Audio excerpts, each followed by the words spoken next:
Você julga um líder não durante a gestão dele.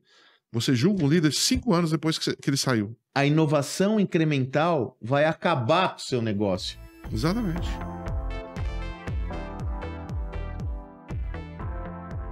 Olá, eu sou o Sandro Magaldi. E eu, José Salib Neto, Salibão. Nós somos protagonistas do Gestão do Amanhã Podcast. Esse programa semanal orientado a conversar, discutir, refletir com você as principais questões do mundo da gestão. Um mundo repleto de transformações, né, Salibão? Nossa, nem fala, Sandrão. E o tema do nosso papo hoje, ele tem tudo a ver com essas transformações, né? Que Com é a certeza, questão né? do pensamento de Clayton Christensen, sobretudo no que se refere à inovação de ruptura, né?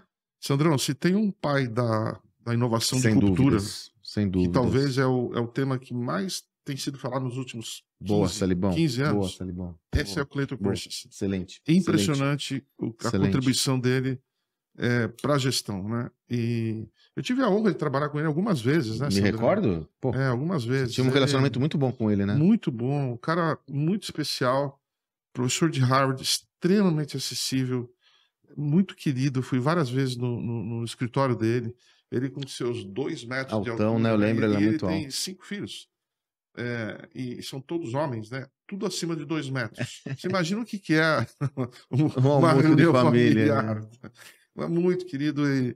Ele é mórmon, né? E também trabalhou na igreja. Sim, também, nas né? missões, É um tal. cara muito especial. Ele teve alguns AVCs, teve câncer, mas nunca arredou o pé. Impressionante. Ele vinha para cá doente, mas vinha.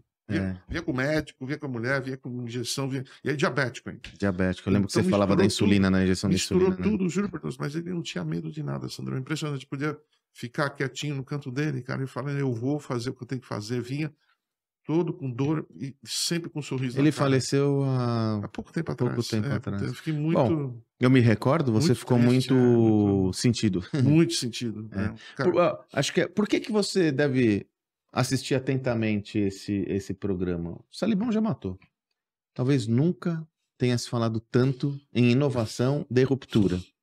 Isso tem a ver com negócio grande, médio, pequeno, até porque todos os grandes negócios que surgiram de inovação de ruptura, eles começaram pequeno. Exatamente. E são grandes hoje. Então, tem a ver com o seu negócio. Entender essa estrutura é entender como você pode viabilizar a inovação no seu projeto. Antes da gente começar, aquela minha mensagem de sempre. Você ainda não nos segue? Poxa, nos siga. Né?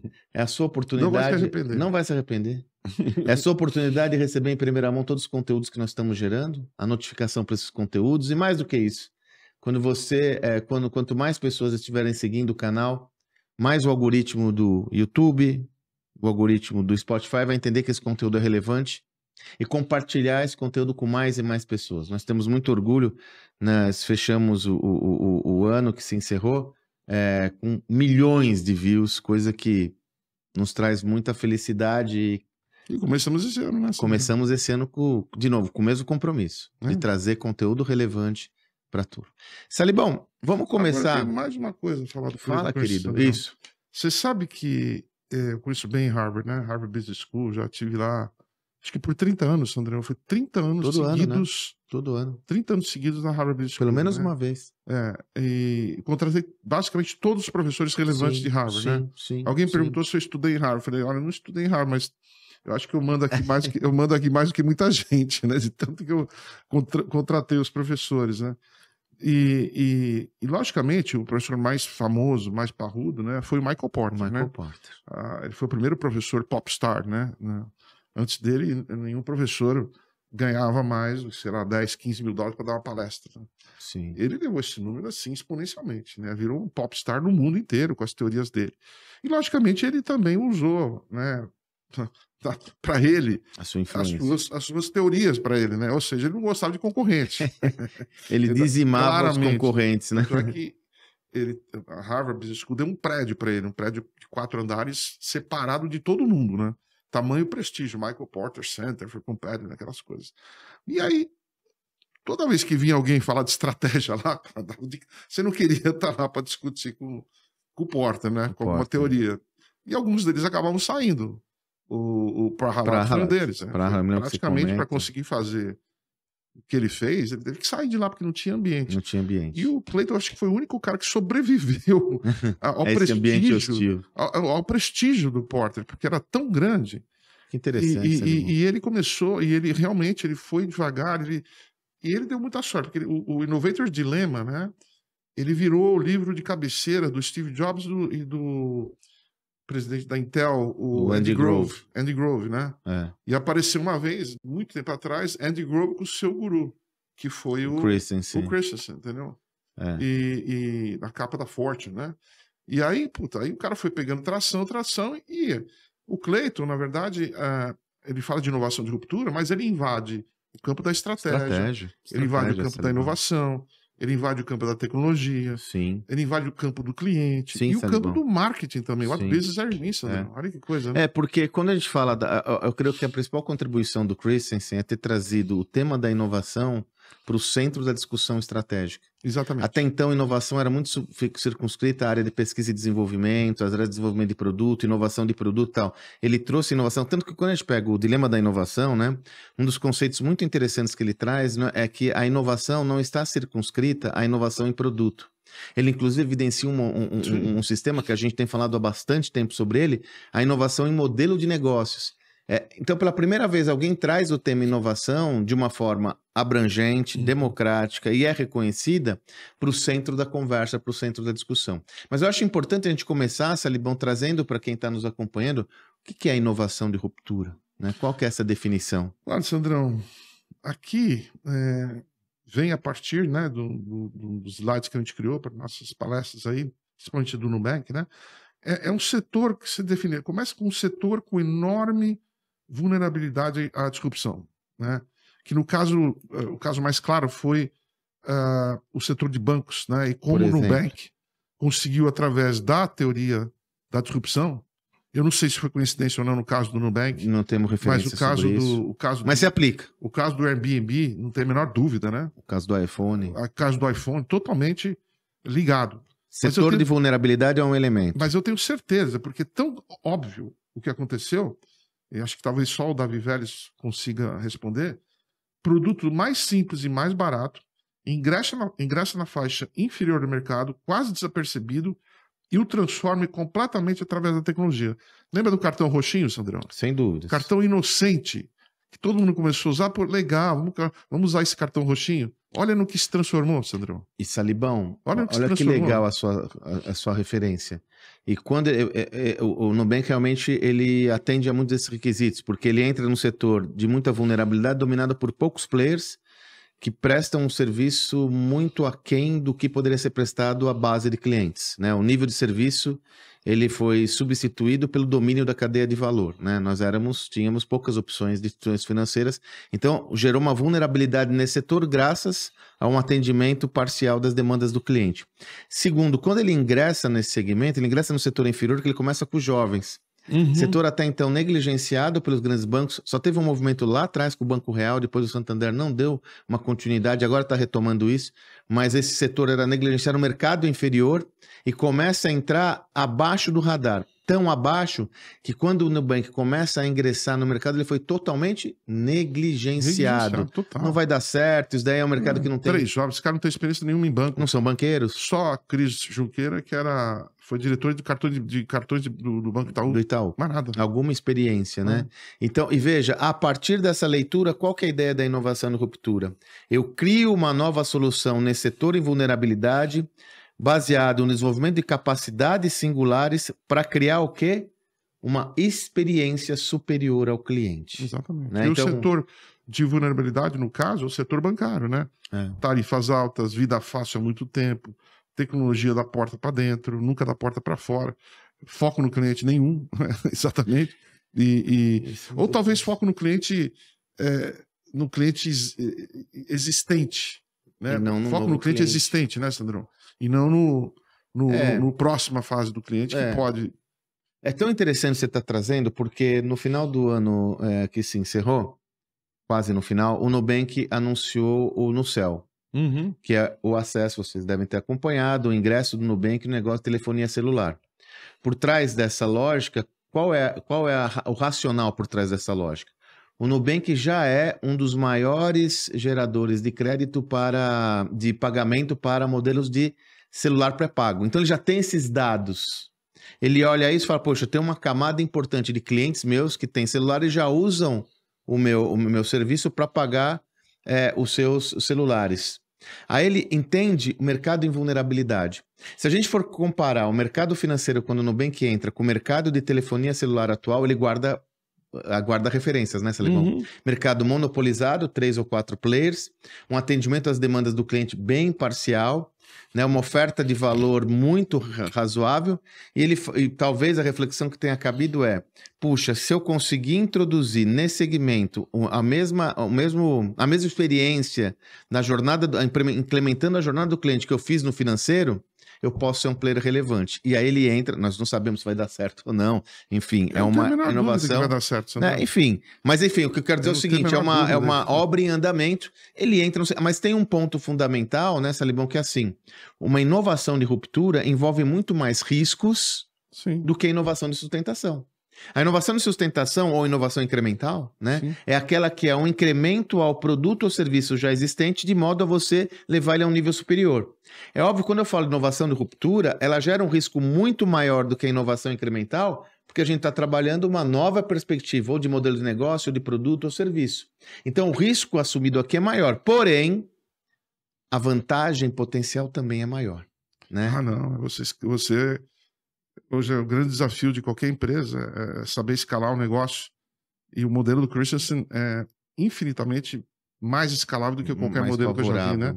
E como eu mencionei, ele entra em diversas áreas, como cliente, inovação, estratégia, mas ele entra também na questão das perguntas, né, Sandrão? Porque a partir do momento que você você vê o Nubank, né, que entra no setor de vulnerabilidade, um produtinho inofensivo, cartão de crédito e tal, entra, e depois você vai aqui, what business are you in, né?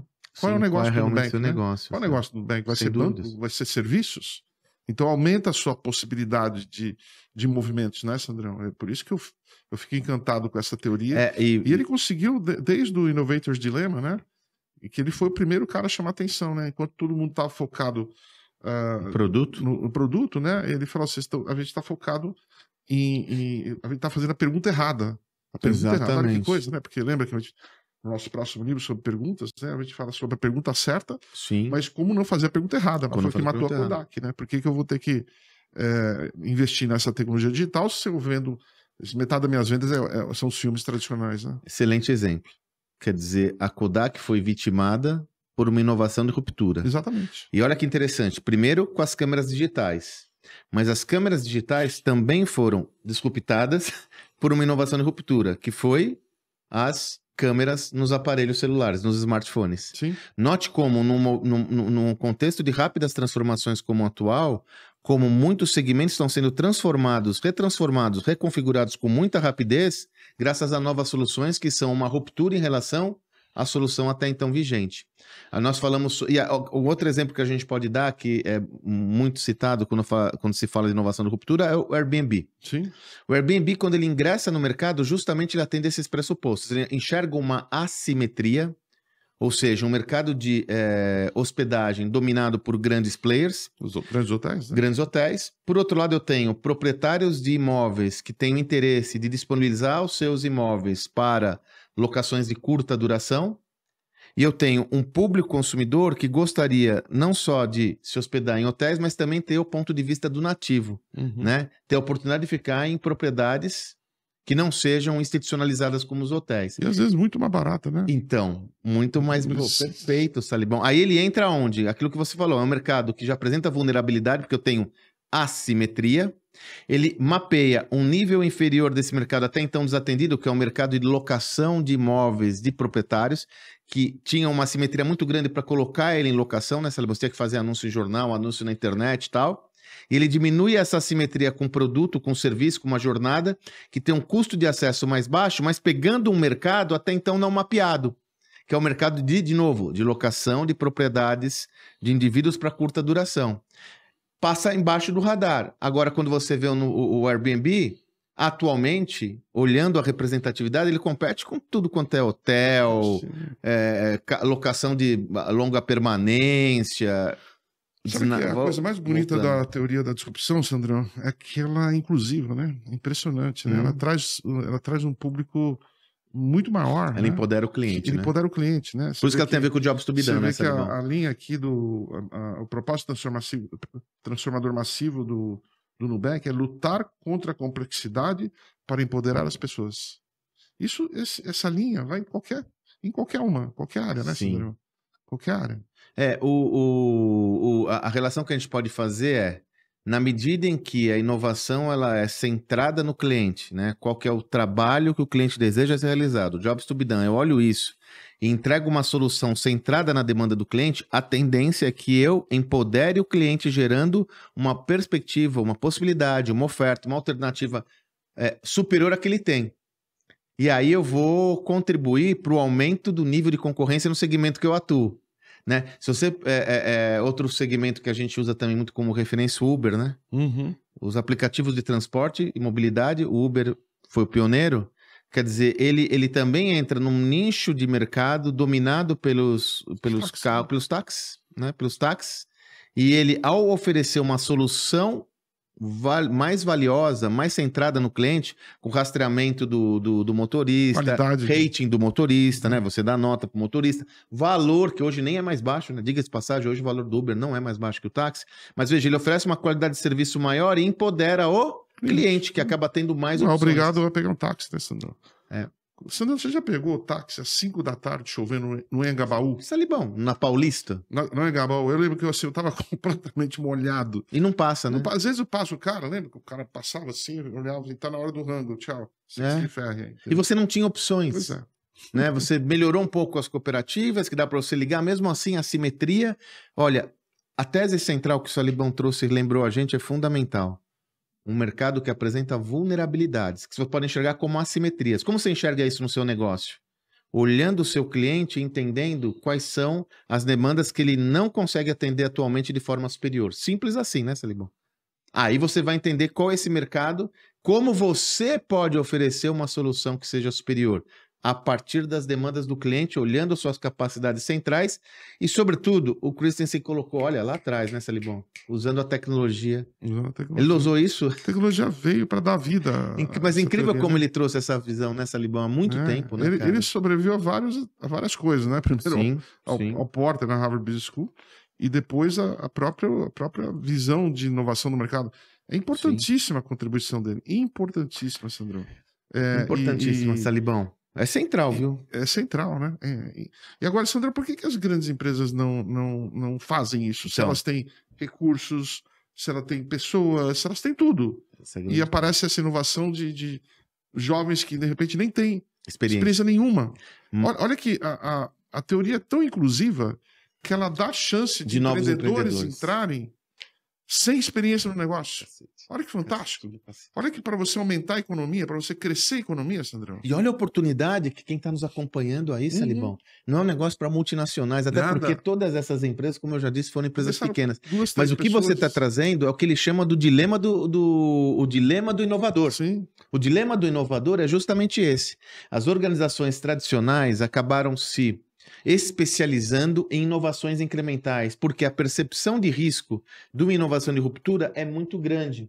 Com essa percepção de risco sendo muito grande, as organizações tradicionais acabam se habituando a gerar melhorias incrementais. Uma vez, num dos nossos eventos, a gente falou isso, gerou uma boa discussão.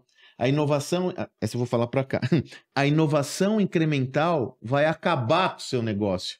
Exatamente. A inovação incremental pode acabar com o seu negócio. Porque na medida que você fica focado só em incrementos, evoluções incrementais no seu projeto, pode chegar alguém que entende melhor esse contexto, enxerga melhor a demanda do cliente e gera uma ruptura no negócio. Vamos dar um exemplo concreto, Salibão? A Blockbuster foi uma empresa inovadora. Ponto. A Blockbuster, ela inventou a experiência em casa, o home entertainment. Antigamente, pra gente se divertir, a gente tinha que ir num cinema, Salibão. Sim. Aí tinha as locadoras de bairro, na Blockbuster falou, não, eu vou organizar essa bagaça. E fez grandes espaços de entretenimento. Lojas no mundo inteiro. Incríveis. E ela Pipoca. continua... Tanto, Salibão, que no nosso livro, agora eu não sei nem qual, né? Eu acho que é no de cultura, enfim, num dos nossos livros, acho que de estratégia. A gente comenta, quando a Blockbuster abriu capital, foi a maior abertura de capital Olha até essa. então. Olha, Sandro. Coisa, hein? Incrível. E ela continua evoluindo, só que ela evoluiu como, Salibão? Incrementalmente. Aí vamos na simetria, aí vem uns caras aí, que foi a Netflix, falou, pô, por que a gente não faz, não inova no modelo de negócio? Sandro, e disruptou o mercado. Sandro, ironia do destino, né? A Airbnb, que foi uma empresa que nasceu da teoria de inovação de ruptura, hoje proporciona a qualquer pessoa dormir uma noite numa loja da Blockbuster. Eles mantiveram uma loja para quem quiser dormir uma noite, para lembrar. Isso é muito paradoxal, muito feliz, né, Sandrão? Eu cresci, a Cristiana, minha filha, cresceu numa época que tinha Blockbuster. Puta, era uma delícia. É uma delícia ir na Blockbuster, pegar pipoca. A pipoca Lembra, deles mano? era muito legal. Era muito Aliás, legal. eles se tornaram uma empresa de pipoca, porque nunca vi pipoca melhor, Sandrão. Daqui a Blockbuster? What business are you in? Não, mas a pipoca do Cinépolis é muito bom. É bom. A doce? Porra, eu adoro. Como você não sabe? Não. Não, a de salgada, Sandrão. Não, tô falando da doce. Bom, mas vamos voltar aqui nas rupturas, né? Ô, Salibão, agora, tem outro cara, né? Outro negócio que representa uma ruptura que hoje a gente não tá falando tanto, mas falamos muito. É por isso que é bom a gente escrever, tá tudo escrito lá. Tá todos os nossos livros lá desde 18, né, Salibão? A Tesla. Sim. A Tesla. A Tesla, ela, de novo, é o caso clássico. Ela entendeu um mercado de vulnerabilidades, Sim. dominado por grandes tubarões, com produtos que não evoluíram de forma... A inovação incremental. A indústria automobilística inovou incrementalmente ao longo do tempo. Todo ano lançava um carro com o couro um pouco melhor, com uma direção não sei o quê, mas não, era o mesmo legal, carro. Exato. Sempre foi o mesmo carro. Aí o cara enxerga, e aí o Elon Musk, ele não é fundador da Tesla, ele entra na Tesla, ele fez a reinvenção do modelo de negócio da Tesla, e ele gera uma nova perspectiva, que aí vem a inovação não só no produto, o carro elétrico, que é uma inovação, mas como ele inovou todo o modelo de negócio, experiência de compra, né? A rede de abastecimento, né, que é dele, a Superchargers. Tirou a fricção, né, Sandrão? Tirou a fricção. Você mostra das suas aulas, você mostra um vídeo da experiência de compra do Tesla totalmente sem fricção, que é uma inovação. Aliás, acho que é simbólico, até fiz um vídeo, né, eu estava no Florida Mall, no ano passado, estava no Florida Mall, e você tem naquela loja Florida Mall, que me falaram que vende, a loja da Apple, no Florida Mall, Salibão, a informação não é é uma informação off the record, porque eles não divulgam, mas dizem os analistas que fatura mais de 1 bilhão. A loja da Apple do Florida Mall em Orlando. E no mesmo corredor eu tinha uma loja da Apple aqui, uma loja da Tesla aqui. Olha o posicionamento dele. Eu não me posiciono como empresa de automóveis. O próprio iPhone, né? É um produto de disrupção, né, Cidrão? Modelo de negócio. Modelo de negócio, Modelo né? de negócio. Então, a disrupção aqui não é só no produto ou serviço, mas é no modelo de negócios, né? Exatamente. Porque o produto é o mesmo, só que é vendido de outra forma, né? Exatamente. Por isso que tem sempre uma discussão, é curioso que às vezes rola essa discussão, faz tempo que não rola, é o produto, né? É o mesmo, a solução talvez é parecida, ou seja, o hotel é a hospitalidade, é a mesma coisa, é o transporte, é a mesma coisa, é o entretenimento, é a mesma coisa. Então não é o produto, é a área dele. Solução. É a solução, né? Sabe, toda hora rola essa discussão, a gente já discutiu bastante sobre isso, né? Sempre vem alguma discussão dessa, algum engraçadinho fala, esse negócio de inovação é bom, mas a BIC se mantém atual há décadas. Pois é, é um raciocínio mais limitado. Sim. A cerveja continua a mesma cerveja há décadas, talvez século. Mas a Ambev está inovando, inovação de ruptura, com o Zé Delivery, com o BIS, né? Com a BIS, com o BIS Bank, né? Achar que a BIC nunca evoluiu ou inovou ao longo desses anos é um ledo engano. Tanto que a BIC como organização, what business are we in? Ele está no negócio de caneta? Não, ele se ligou que ele está no negócio de comodidade, descartáveis, tanto que hoje mais de 30% do faturamento da BIC é dos isqueiros. Isso não é uma inovação? Então a gente está muito Gillette, focado né? no produto, Gillette, nos descartáveis. Ele focou nos descartáveis, a Gillette, os cinzeiros, cinzeiros isqueiros e produtos descartáveis. Então, eu tenho que colocar uma lente, você aí que está nos acompanhando, você tem que colocar uma lente da inovação muito maior. E essa lente, Salibão, a questão da inovação de ruptura tem tudo a ver com ambidestria, né? Ah, Com o nosso totalmente, motor 1 e Sandrão. 2. É exatamente porque as empresas tradicionais não fazem, elas estão tão concentradas no motor 1, no resultado, né? Você pega a própria GE, Sandrão. Se ela tivesse entendido a inovação de ruptura, você imagina quantos produtos ela poderia ter lançado com toda a tecnologia que eles tinham, com todo o conhecimento que eles tinham. Mas aí você tinha lá o Jack Welch, né? Era fix, sell or close. Ou seja, número 1, número 2 na indústria, ou você arrumar, ou você vender, ou você fechar. Ou você fechar, literalmente. Fechar. Ou seja, não tinha espaço para nenhum tipo de iniciativa que não fosse fortalecer o motor 1, né, Sandrão? Animal. E o motor 2, no fundo dele, era a aquisição. Aquisição, né, só que para fortalecer o. E aí você lembra aquela frase do Charan, os líderes ficaram obsoletos, porque o mindset deles foi baseado em aumento de preço e aquisição.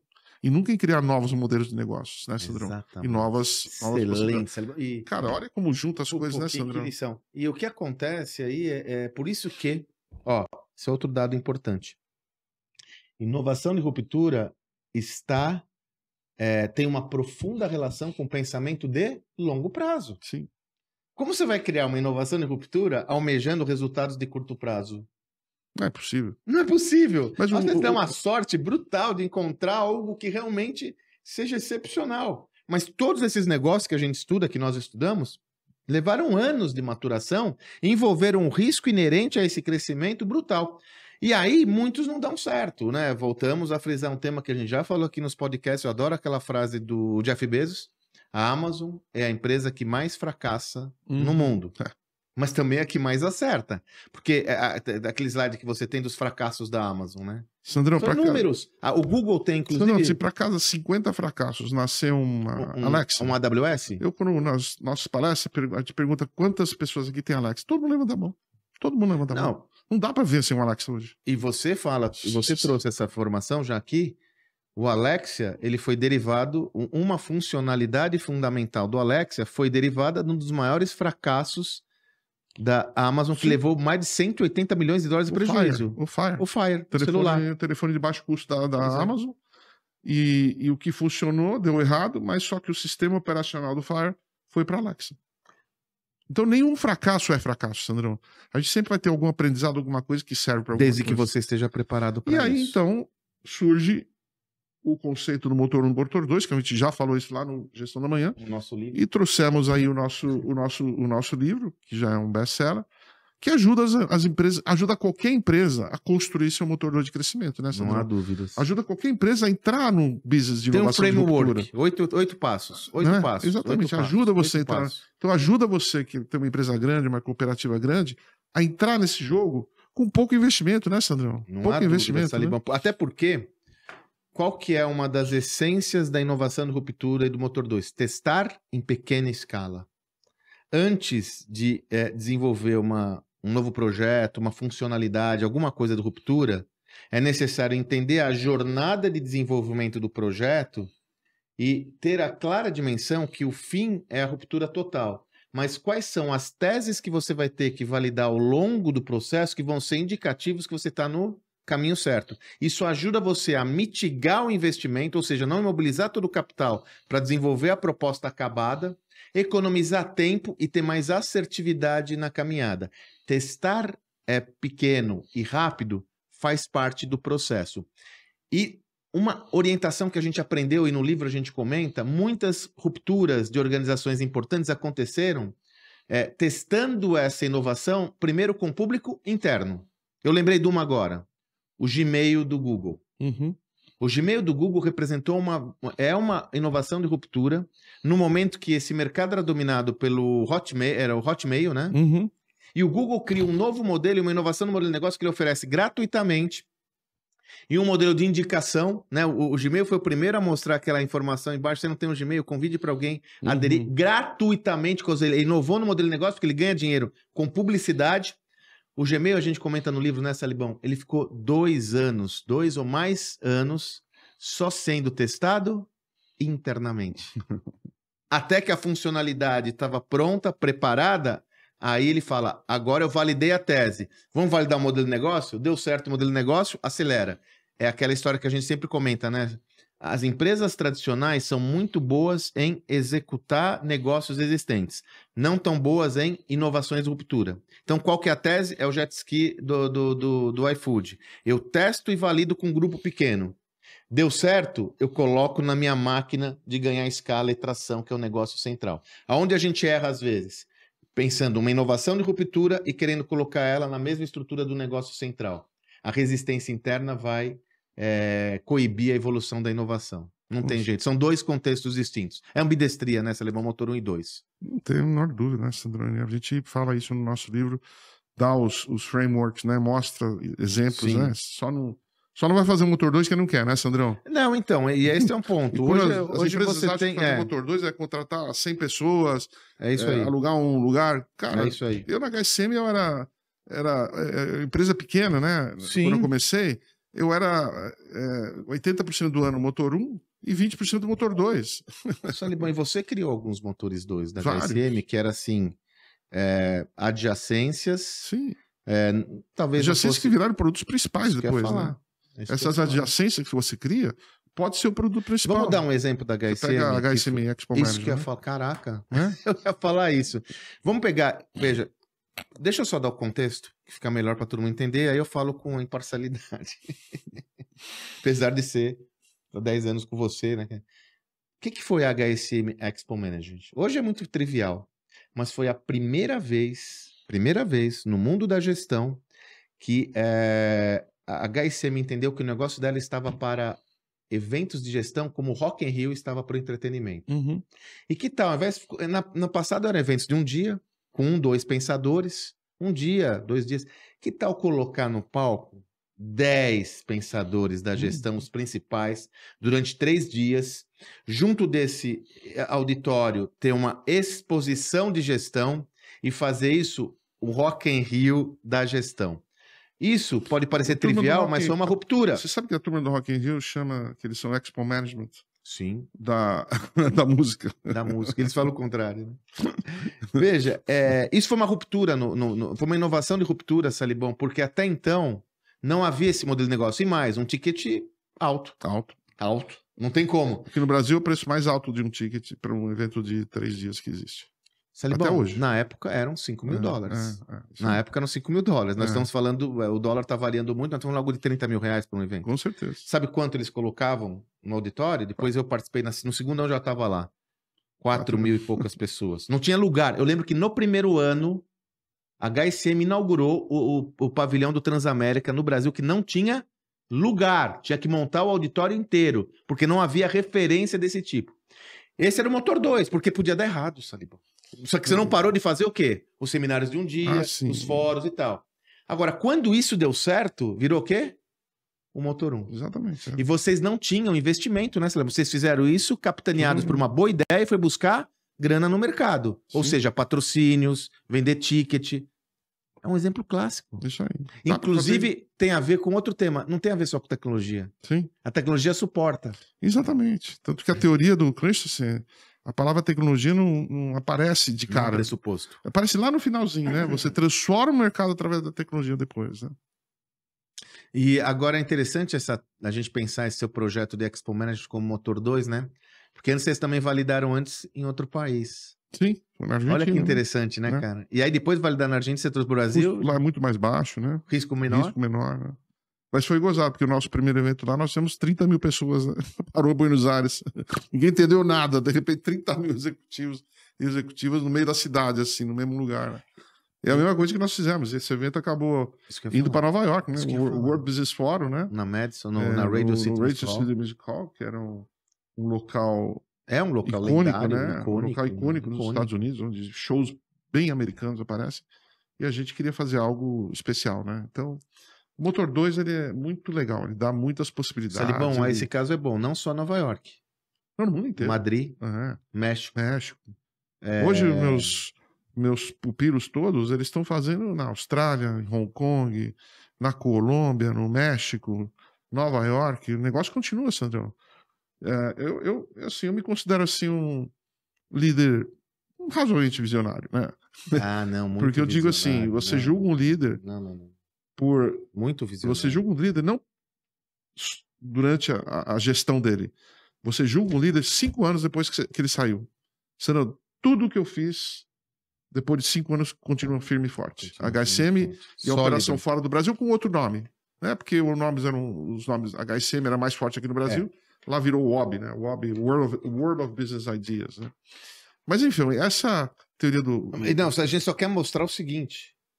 Não é para empresas multinacionais, gigantescas. Nada. Então, vocês eram uma organização, Aliás, né? Com certeza. Aliás, a ideia da inovação de ruptura, ela está mais para os empreendedores que estão começando Opa, do mas eu que tenho para uma as grandes coisa aí empresas, né, Sandrão? Mas aí eu tenho uma coisa para a gente conversar. Com o avanço da inteligência artificial, o tanto de oportunidade Meu Deus. que pode ser gerada de novas soluções, novos negócios, novos projetos, né, Salibão? E eu não estou falando da NVIDIA, que está dominando essa camada, da OpenAI, a marca. Estou falando aqui embaixo, de aplicações utilizando inteligência artificial que tem o potencial de disruptar. Aliás, você viu, né? segmentos inteiros. Você pega mesmo dentro da tecnologia, onde as grandes tecnologias hoje são trazidas pelo Google, né, pelo Facebook e tal. A OpenAI foram 4 garotos Sem dúvida, lá que Salibão. Nem era empresa privada. que mudaram, né? Nem era uma organização de privada. novo, usaram a cara. mesma teoria para disruptar, enquanto as outras estavam focadas aí no seu business, nas suas coisas, no Exatamente. número de assinantes e tal, eles Exatamente. estavam lá. Exatamente. E aí, E esse, eu até anotei aqui, essa é uma questão chave para fazer para você que está acompanhando a gente. Em qual é o percentual de tempo que você investe no seu negócio, olhando o negócio atual e clientes atuais? Qual é o percentual de tempo que você investe no seu negócio, olhando o novo, novas perspectivas, novos modelos de negócio, entendendo o mercado, indo ao mercado olhar o que está acontecendo, pesquisando startups e soluções que estão sendo geradas? E eu digo, nós falamos isso toda hora, a rotina emburrece. Se você ficar focado só na rotina do seu negócio, com pensamento curto-prazista, é o começo do fim. Porque a tendência é você só trabalhar inovações incrementais para você e para sua organização. E aí não tem muito jeito, eu tenho que buscar referências, né? Sandrão, você sabe que muitas pessoas, né, têm às vezes um pouco de confusão com relação ao motor 2, né? Outro dia eu fui chamado para uma grande empresa e para fazer um workshop sobre o motor 2, né? E eles mostraram as iniciativas do motor 2. Que, na verdade, eram investimentos em várias empresas. Portfólio né? de investimentos. Portfólio de investimentos. Eu cheguei com todo respeito, isso aqui não é motor 2. Sim. Isso aqui é um portfólio de investimentos. É um family office. Exatamente. Dos acionistas da empresa, é um family office. É um family office. Exatamente, isso aqui não é motor 2. É um fundo de investimento para... Assim, mas como é que eu começo o motor 2? Com o core. O core. C-O-R-E. Core. O núcleo, vai. O núcleo Coração. do seu negócio. Exato. Você vê, o motor 2 da Ambev começou com cerveja. Cerveja. Né? E os motores 2 da Amazon começaram através dos dados, né? Que no core, o core da... O que é o core da Amazon? São os dados, Sandrão. Perfeito. Não é verdade? Perfeito. E através do core, eles começam várias coisas, né? Perfeito. E quando você vai investir em outras empresas, é bacana. Acho importante, né? Você investir, pegar conhecimento. Mas isso não é o motor 2 que nós estamos falando. Não há problema algum você constituir um fundo de investimento para investir em organizações que você vê que são promissoras. Mas, para que seja realmente uma inovação relacionada ao seu negócio, que vá gerar um valor ao seu negócio, ela tem que estar relacionada ao núcleo principal do projeto. Eu sempre digo, o motor 2 serve para criar valor ao motor 1, porque ele tem o potencial de redimensionar a organização. Talvez ainda, por mais que seja clichê, a gente fala sobre isso toda hora, mas tem que voltar. O caso da Apple é uma das maiores referências de inovação de ruptura do motor 2 que reconfigurou a empresa e toda a indústria. E não é apenas pela qualidade intrínseca do produto. O que acontece é que uma das principais inovações de ruptura da Apple foi a mudança do modelo de negócio, considerando todo o ecossistema, a criação de uma loja de aplicativos, a Apple Store, onde ele consolidou esse mercado, atraiu vários desenvolvedores e criou uma camada de serviço que lhe permite capturar mais valor. Nós fizemos, num dos nossos eventos, no final do ano passado, eu e o Salibão, uma reflexão sobre Apple e Samsung. De novo, Samsung é uma empresa hiper vitoriosa, né? Nós já falamos sobre isso em outro podcast. Mas por que que a Apple cresceu no valor de mercado 10 vezes mais que a Samsung nos últimos anos? Porque ela criou um modelo de negócios que tem muito mais escalabilidade e garante margens mais altas com a camada de serviço. Como? Capturando todo o valor que é gerado na venda de serviços da Apple. O último dado que eu vi, eles também não divulgam esses dados em separado, Salibão. Então a gente tem que ficar pensando, sobretudo nos relatórios para investidores, que eu olho muito, né? Estima-se que hoje a Apple tem cerca de 2 bilhões, né? Um terço do planeta é assinante, não? É assim, né? Porque eu não tenho Apple, mas mesmo assim assino Apple TV. Sim. Então, algum tipo de serviço passou pela mão Que desses coisa, né? caras. É muita coisa, né, É. Salibão? Falava assim 1 bilhão e pouco, agora já se fala. É óbvio que é uma informação, de novo, oficiosa. É só uma referência. Mas que seja um. Agora, uma informação concreta. Se você for olhar a margem, o EBITDA, né, o lucro antes de impostos e amortização da Apple, ele é maior do que toda a categoria, por isso que o valor de mercado dela é alto. E por que que é maior? Por causa da camada de serviço, né? Exatamente. Inovação de ruptura. Então, ela não só reconfigurou a empresa, mas ela reconfigurou a indústria toda. Agora, você imagina, né, se o Clayton, se ele faleceu muito precocemente, imagina o que ele estaria contribuindo hoje, Sandrão. Porque ele começou a botar essas ideias Sem dúvida. na saúde. A gente trouxe lá na Sim. HSM Expo Management, nós trouxemos ele para falar da inovação de ruptura na saúde. Você fez um evento só de saúde para ele. Inovação de ruptura na Educação. Educação para entregar educação de qualidade com preço infinitamente menor. Né? Então, essas teorias, elas andam por várias áreas, né? Na indústria, elas andam na mobilidade, turismo, todas, né? É fantástico. Né? De novo, foi um desses pensadores visionários, porque o pensamento que ele trouxe... Primeiro, ele era um pensador de nicho na época. Hoje ele não seria de nicho. Não. Hoje ele seria um pensador na primeira prateleira, porque ele está pensando business. Você bota perguntas, cliente, inovação, tecnologia, estratégia, tecnologia, tudo dentro do mesmo local, né, Sandrão? O Salibão, ele compartilhou comigo um vídeo que ele usa numa aula, e às vezes eu uso também, de quando o Clayton Christensen ajudou o McDonald's a vender mais milkshakes, né? E a questão fundamental foi quando ele entendeu o Jobs... O McDonald's queria aumentar o preço do milkshake e não sabia como. Entendeu? E por isso não entendi a dinâmica de compra do cliente. Tentou mudar o sabor, tentou mudar a fórmula e nada acontecia. Nada. E aí o tal do Jobs to be done. Qual que é a tarefa que o cliente quer realizar que influencia a sua decisão de gastos? E ele descobriu, esse vídeo é ótimo, é um vídeo muito popular, inclusive, pesquisando e olhando o comportamento do cliente, indo lá, né? Não é só fazendo entrevista, não, indo lá... Ele percebeu que o grande ponto de inflexão é que o consumidor médio do McDonald's consumia o milkshake no período da manhã, sobretudo nos Estados Unidos, em deslocamento. Sim. E ele precisava de alguma coisa que lhe suprisse essa demanda no deslocamento, que fosse saborosa, que lhe desse durasse bastante tempo. Saciez, né? Sim. Que durasse bastante tempo. Ele fala, pô, a banana não é legal... A barrinha de cereais não é legal e tal. A banana você consome em segundo. Rápido. Né? A barrinha de cereais... O donut suja tudo. Não, o donut engorda. Se bem que o milkshake também engorda. O milkshake também, né? Mas o donut engorda e é mais rápido, né? Você come e acabou. Exatamente. Né? Aí os caras falaram, o milkshake você toma devagar e tal. Em cima disso, o McDonald's incrementou suas vendas, criando, dentre outras coisas, uma funcionalidade simples no produto. Aumentou o canudo e ser um canudo mais grosso, mais resistente, para a pessoa poder tomar o milkshake com mais calma ao longo de toda a sua trajetória, por causa da viscosidade do milkshake, foi um atributo valioso. Essa não é uma inovação de ruptura, mas é uma transformação num produto existente derivado do tal do Jobs to be done. Qual que é a tarefa? Então ele fala, não adiantava ele mudar sabor, não adiantava mudar receita.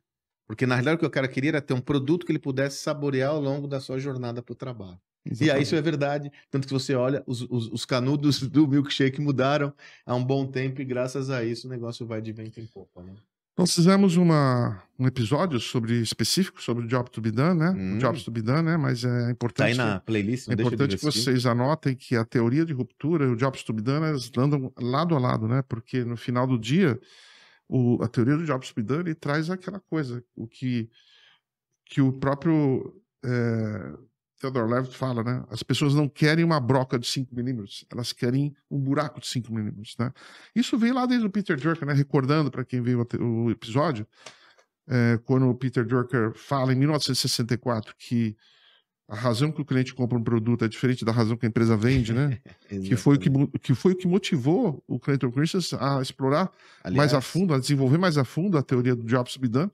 E aí, em 85, no seu livro Inovações para o Empreendedor, o Peter Drucker, ele vai mais a fundo, né? Qual o trabalho que o cliente quer que seja feito, que determina a sua decisão de gastos, né? Aí vem o Levitt. As pessoas não querem uma broca de 5 milímetros, elas querem um buraco de 5 milímetros. E depois vem o Clayton Christensen, eu vou aumentar na minha colinha aqui. As pessoas adquirem produtos e serviços porque estão tentando progredir na vida. Quando percebem que tem um trabalho a realizar, procuram e contratam ou despedem um produto para realizar esse trabalho. Ou seja, a teoria dele vai muito além do que compra de produto, né?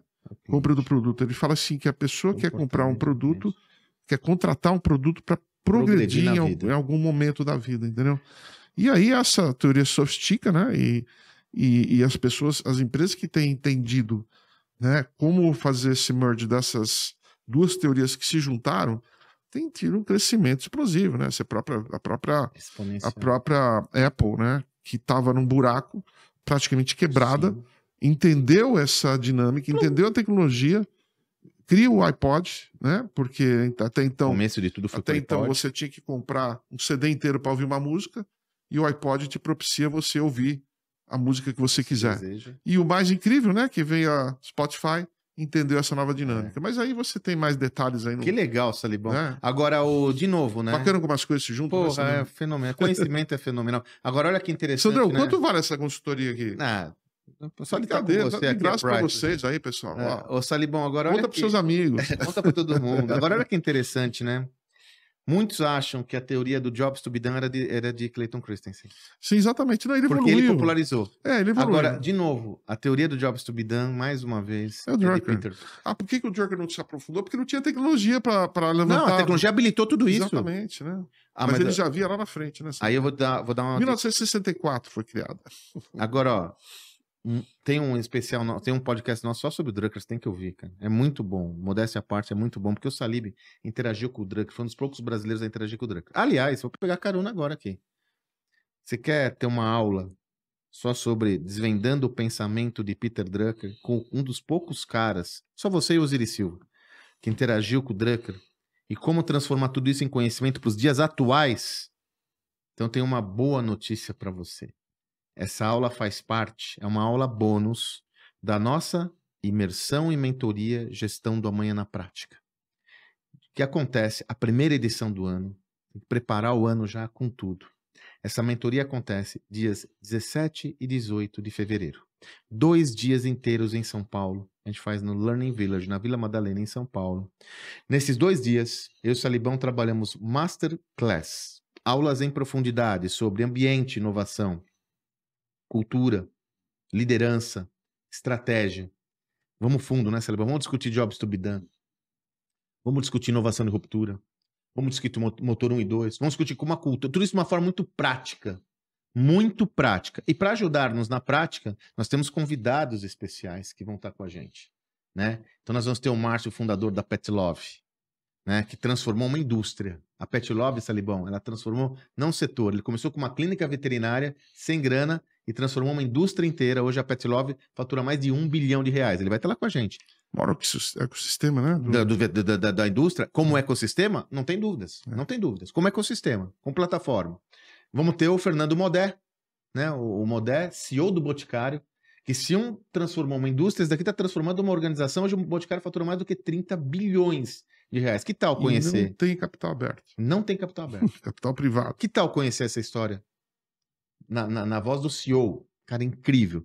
Nós vamos ter uma mesa de debate com a Paula Esteves e a Danica sobre encontro de gerações. O pessoal da Companhia de Talentos, os maiores experts em jovens. Como é esse negócio de gerações aí, né? Pois é. Vai estar com a gente. Todo e vamos mundo, ter né? O grande gargalo das empresas. Um dos grandes pontos. O que eu faço com a geração Z, jovem, que né, não está tão comprometida como os mais velhos. Né? E vamos ter um roundtable de CEOs. CEOs e CEOs seus homens, seus mulheres, a gente vai fazer um roundtable para isso. Olha que incrível. E esse evento, Salibão, é o único evento nosso que conta com a nossa mentoria exclusiva. Exatamente. E mais uma aula especial sobre o pensamento do Peter Drucker, como o Peter Drucker virou um Peter Drucker. Você que quer virar um gênio, assista essa aula que eu mostro como você vira um gênio. Como ele virou um gênio. Peter Drucker. Exato. Né? A aula do Drucker, a mentoria comigo, com o Salib, a gente divide o grupo em grupos menores, você pode fazer a pergunta que você desejar e mais. Quem participa dessa imersão tem nosso WhatsApp para esclarecer qualquer dúvida de negócio, enfim. Ó, dias 17 e 18 de fevereiro, nós estamos na reta final, então poucas vagas ainda estão disponíveis, mas ainda existem vagas. 17 e 18 de fevereiro, se estiver interessado, vai aqui no link, faz a aplicação para estar conosco. A gente avalia cada interessado para poder garantir, só são 50 participantes, 55, para garantir que os participantes sejam no mesmo nível, porque o network é importante. Imperdível, né, Salibão? Começar o ano com o pé direito. E o livro, Salibão, o que você sugere aqui?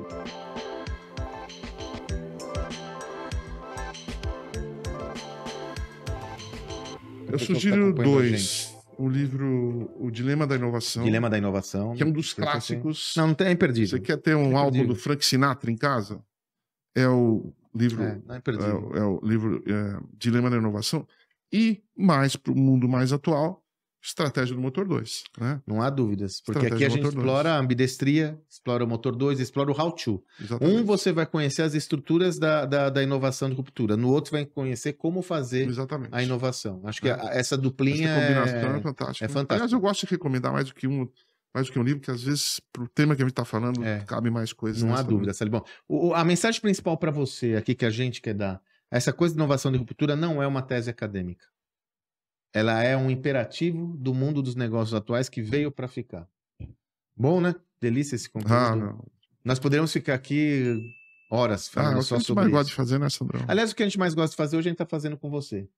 Por isso que a gente convida você a continuar conosco. É um prazer estar aqui nesse papo que a gente sempre teve, compartilhando com você as nossas conversas. E nós esperamos que seja útil como é útil para a gente, né, Salibão? A gente aprende muito, né? Com certeza. Conta com a gente. Até a próxima.